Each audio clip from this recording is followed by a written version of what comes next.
Monsieur le président, monsieur le ministre, monsieur le rapporteur, mes chers collègues, le 30 juillet 1953, le Congrès des États-Unis adoptait le Small Business Act. Il s'agissait pour l'administration Eisenhower, nouvellement installée, d'affirmer une priorité politique forte, placer les petites et moyennes entreprises au cœur du modèle de développement économique et social. Cette initiative a surtout fait de la commande publique un levier d'action stratégique au service de la souveraineté nationale. Depuis, les États-Unis n'ont raté aucun virage technologique. Et pour cause, la loi 4 de 1953 a déployé ses pleins effets sur le temps long. Encore aujourd'hui, l'avance américaine repose pour large part sur la robustesse de son tissu de PME et de TI. Idem en Allemagne, où l'excellence industrielle tient bien plus au savoir-faire technique du Mittelstand qu'aux performances financières des grands groupes. En France, la politique économique n'a jamais mis ce tissu d'entreprise au cœur de ses préoccupations. C'est pourquoi nous n'avons pas su développer, au plan industriel, grâce à un financement à la juste hauteur, toutes les innovations que notre recherche fondamentale a su révéler au plan scientifique. Là se trouvent, je pense, nombre des raisons de notre décrochage. La crise sanitaire aura moins eu le mérite, si l'on peut dire, de remiser, espérons-le, quelques idées fausses qui avaient la vie dure.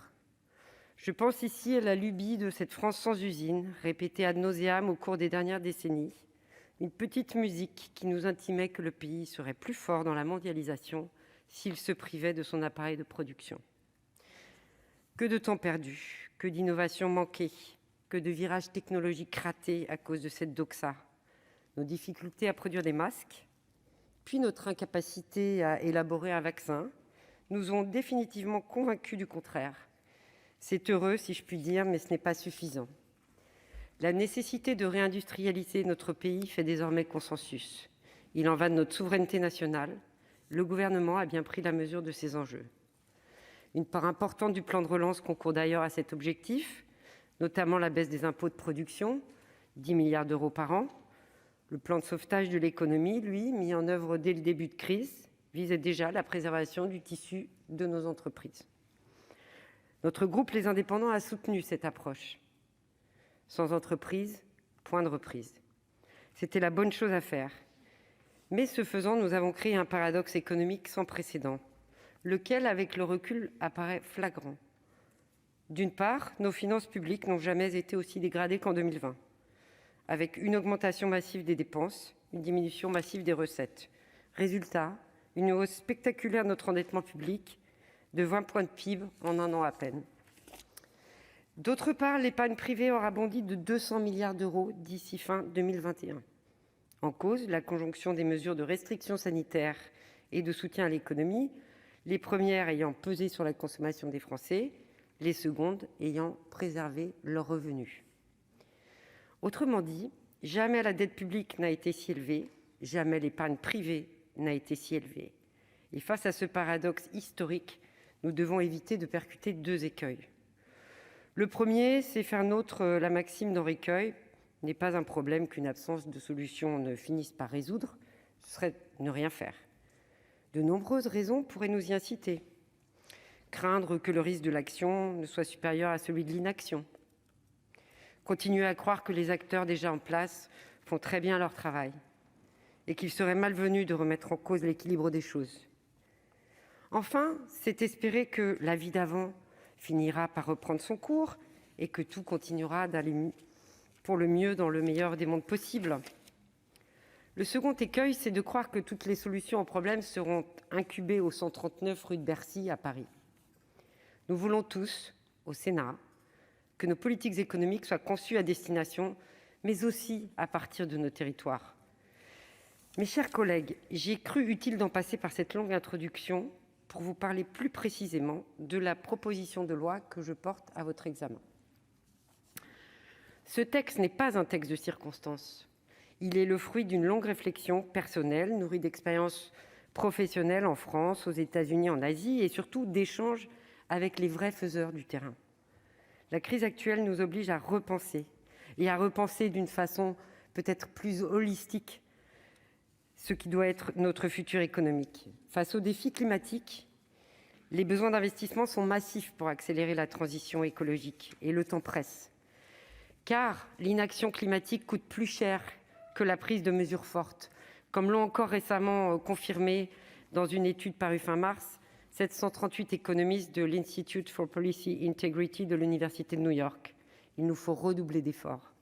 Je vous propose donc de mobiliser l'épargne des Français vers des fonds souverains régionaux afin de stimuler à la fois la relance économique et la transition écologique en mode décentralisé. Ce dispositif comporte 2 volets. D'une part, des ressources, d'autre part, des dépenses. Côté ressources, je vous propose d'instaurer un nouveau produit d'épargne réglementé sur le modèle du livret A. Ce livret de développement des territoires doit permettre à tous les Français qui le peuvent et qui le souhaitent de savoir que leur argent contribue à financer la réindustrialisation en stimulant les écosystèmes locaux et les emplois y afférents. Côté dépenses, je propose que ces fonds souverains constituent de nouvelles ressources d'investissement à disposition de chaque région qui en ferait la demande sur son territoire. Le mécanisme s'appuie donc sur des savoir-faire très connus et existants. D'une part, une collecte de l'épargne par le réseau bancaire qui pourra proposer un nouveau produit déplafonné et dont la rémunération dépendra de celle du livret A. D'autre part, des élus locaux qui utiliseront la commande publique pour stimuler écosystèmes d'innovation, faire émerger et consolider des verticales industrielles en développant des projets d'infrastructure et en déployant des solutions de transition écologique. Mais cette solution se fonde surtout sur une vision dynamique de la dépense publique qui stimule le cercle vertueux croissance-emploi.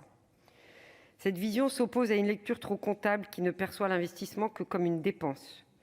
Les débats en commission ont soulevé d'importantes questions techniques. Elles sont intéressantes et nous allons en débattre aujourd'hui. J'en profite pour remercier monsieur le rapporteur pour le temps qu'il a bien voulu consacrer à l'étude de ce texte. Je regrette simplement qu'il n'ait pas fait de propositions, arguant tantôt de vices de conception technique, tantôt du si fameux article 40. En tout état de cause, j'ai compris ce que vous ne vouliez pas, mais je n'ai toujours pas compris ce que vous vouliez.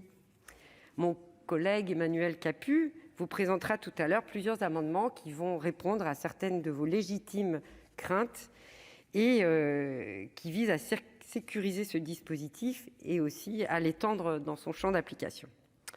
Je reviendrai simplement sur le principal argument que vous avez opposé au mécanisme proposé, à savoir un présumé manque d'intérêt pour les collectivités. Je rappelle que les régions qui recourraient au dispositif pourraient emprunter à taux garanti dans la limite du double du taux du livret A. Dans le contexte actuel de taux bas, le gouvernement a fait le choix de fixer ce taux du livret A au-dessus du marché à 0,5 %. Dans le dispositif que je propose, les régions pourraient donc emprunter à des taux inférieurs à 1 %.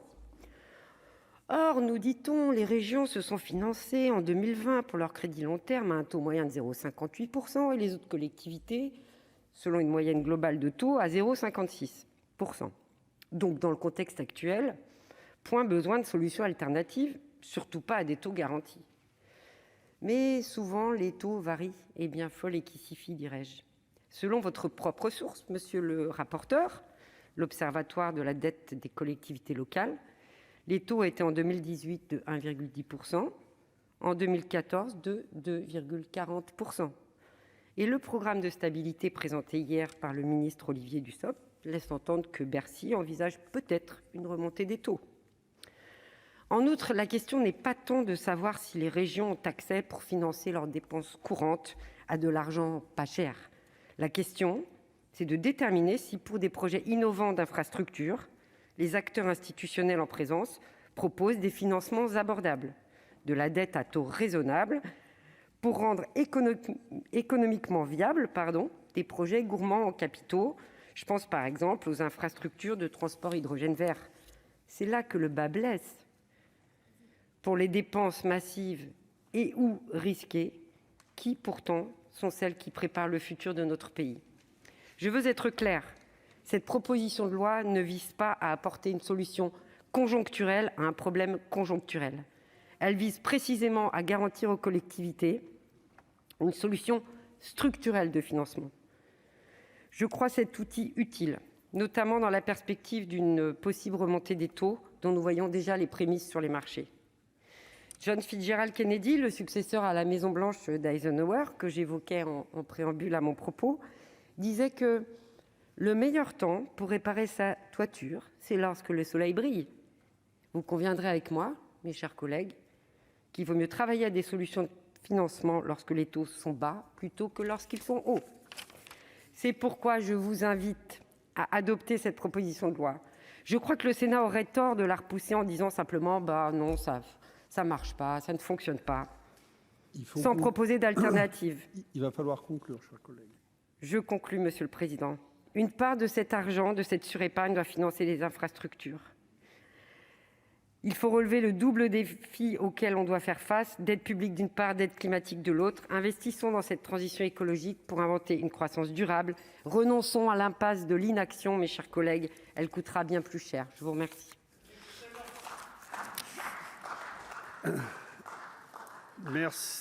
Merci, chers collègues. La parole est